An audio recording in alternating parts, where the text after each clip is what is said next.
What's up, guys? So today I'm with Damien Dillion, who's the head coach and owner of the Atlanta Fearows in the Pokemon Fight Club Fantasy League. So Damien is with me on Skype. So say hi, Damien.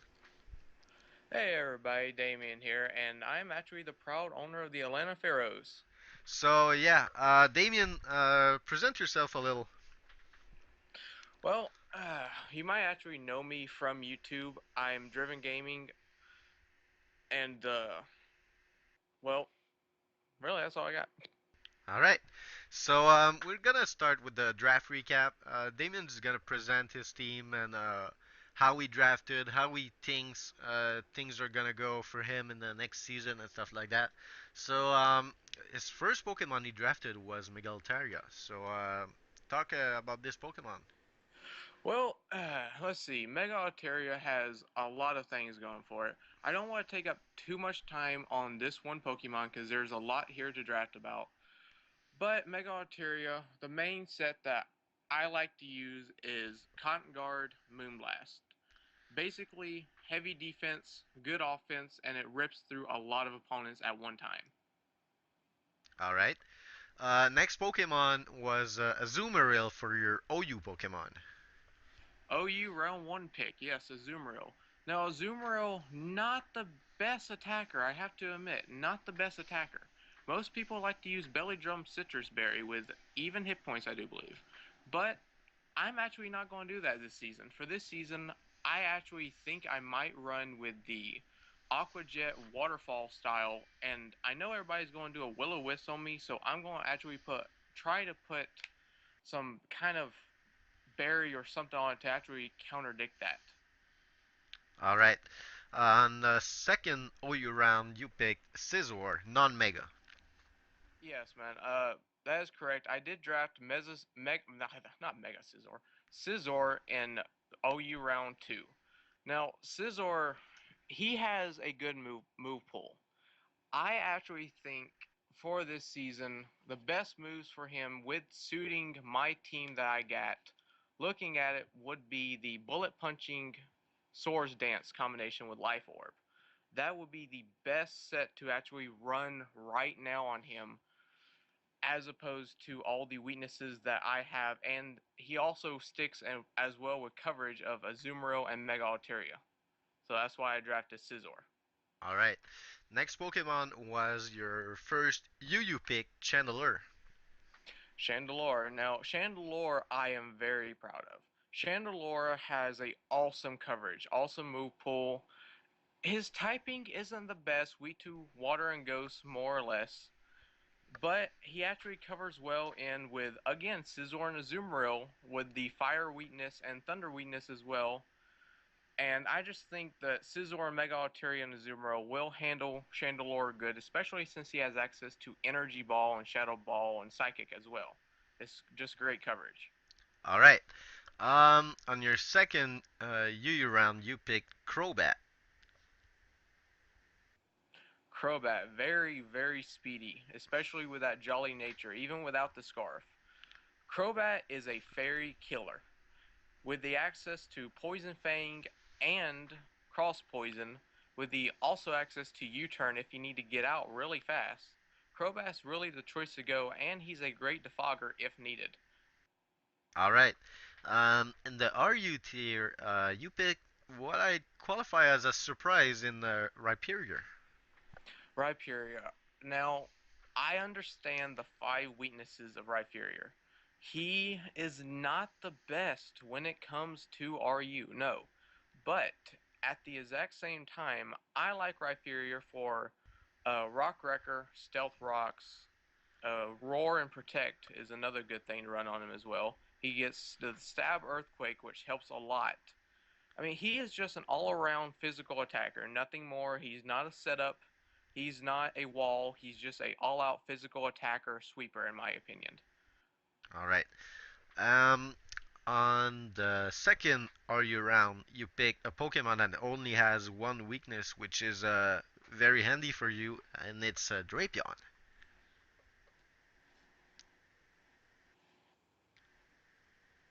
Yes, Drapion. Drapion's access to Whirlwind and Toxic Spikes really come in handy at this league, even though there's a lot of people with Levitate who won't take any damage or poison from Toxic Spikes, and there's a lot of poison users. Who knows, late game Poison Spikes might save you, especially with its access to, I believe, Crunch as well for all the dark types. Hmm. Yep. And Drapion's Whirlwind can poison a lot of people who don't have any Levitate or poison types on their team, so Drapion really comes in handy in this one. All right. In the NU tier, you pick a Pokemon I know you really like in Electivire. The Zeus of NU. That's what I like to call him. Electivire, he is just very good. Well, in my opinion, anyway. Some people actually don't like Electivire, but I like the Electivire because of his access to the range of elemental punches. His attack is very high, especially adamant with Life Orb. And also, he gets access to Low Kick, which really, really helps, and Cross Chop. With that, he is just a basic wall. He has good defense and he has outstanding attack, and that's why he was my first NU draft. All right. Next is I'd say is a twin, is Fire Twin in Magmortar. Yes, his brother of fire. Now, Magmortar, he's very good in special attack. He's mixed special physical attack, but basically, I like him just because of that. Set up Sunny Day, and you can just wreck the house with Flamethrower. And if that doesn't work, you also have access to Protect to scout out what they're doing, see if you're scarfed or not, seeing if you're going out of speed, seeing if you need to switch out on a hit. And he also gets access to Toxic as well, which is what not most people would run, even though every Pokemon can get access to Toxic. It's also a very good coverage against a automatic switch in that you don't think you're going to do any damage to. All right. Next was the pickup rounds in which you picked up Galvan Chula first, but we're gonna go for the OU pick first, which was Bisharp. Bisharp. Now, the one that I wanted was actually took before me, and I'm not going to say anything about that, but this one that I want now, Bisharp, he's a very good heavy hitter. He's good in defense, has access to Psycho Cut and Knockoff, which is very good because I really don't have anyone set for a knockoff right now. And knockoff really comes in handy in predicting a switch. He also is resistant to other types that most of my Pokemon are weak to, and he resists flying as well, so that really helps as well with my next pick. All right, and talk about your next pick, which is Galvantula. Galvantula, most people think Sticky Web Thunder, you're done. That's it.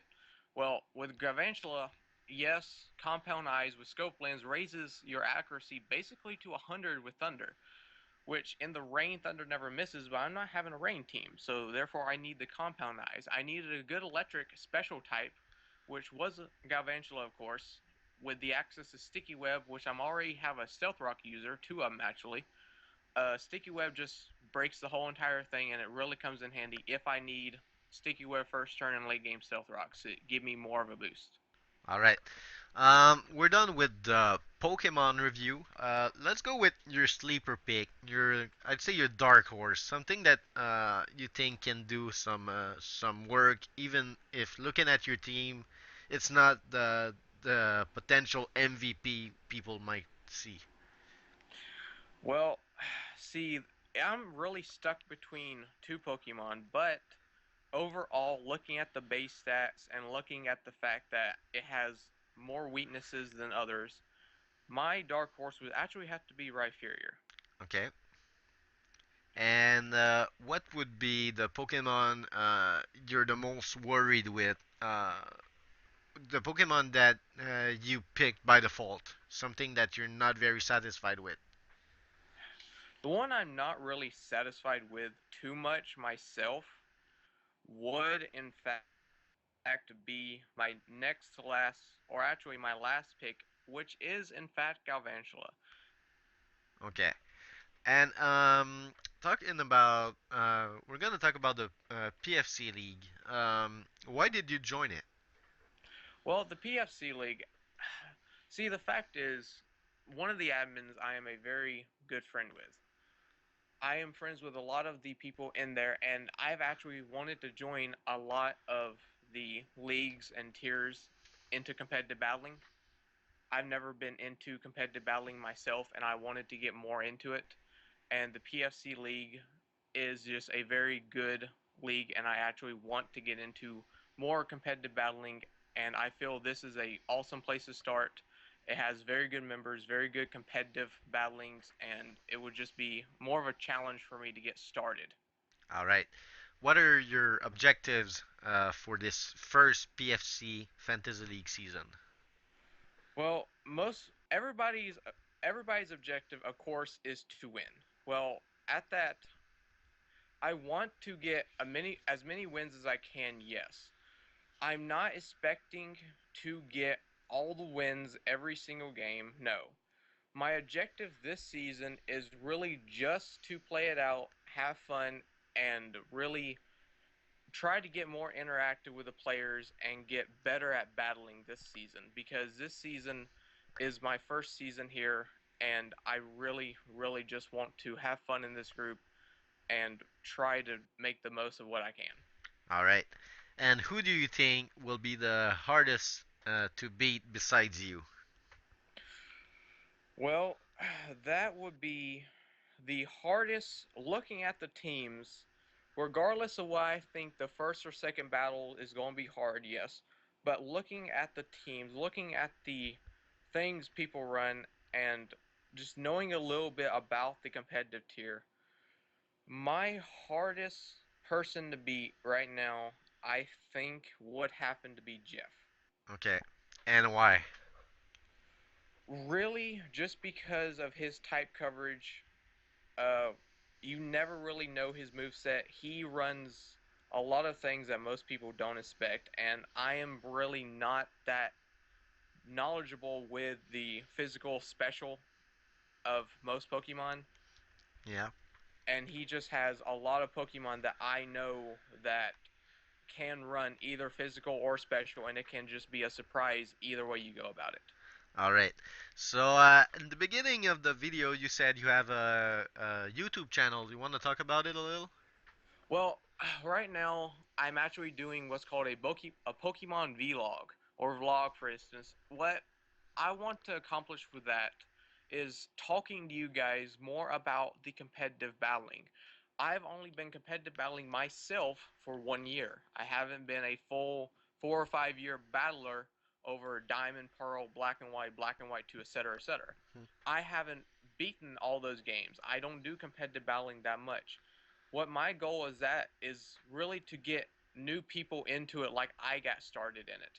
I see other YouTubers doing like Showdown and Wi-Fi battles, stuff like that, but I don't see anybody actually sitting down to you in front of a camera and talking to you a little bit about it.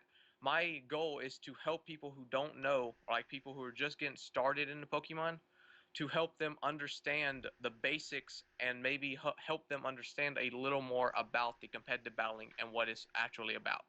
All right. So, thanks again, Damien, and the best of luck to you in the PFC season. It was Wetsky, and I'm out. Peace.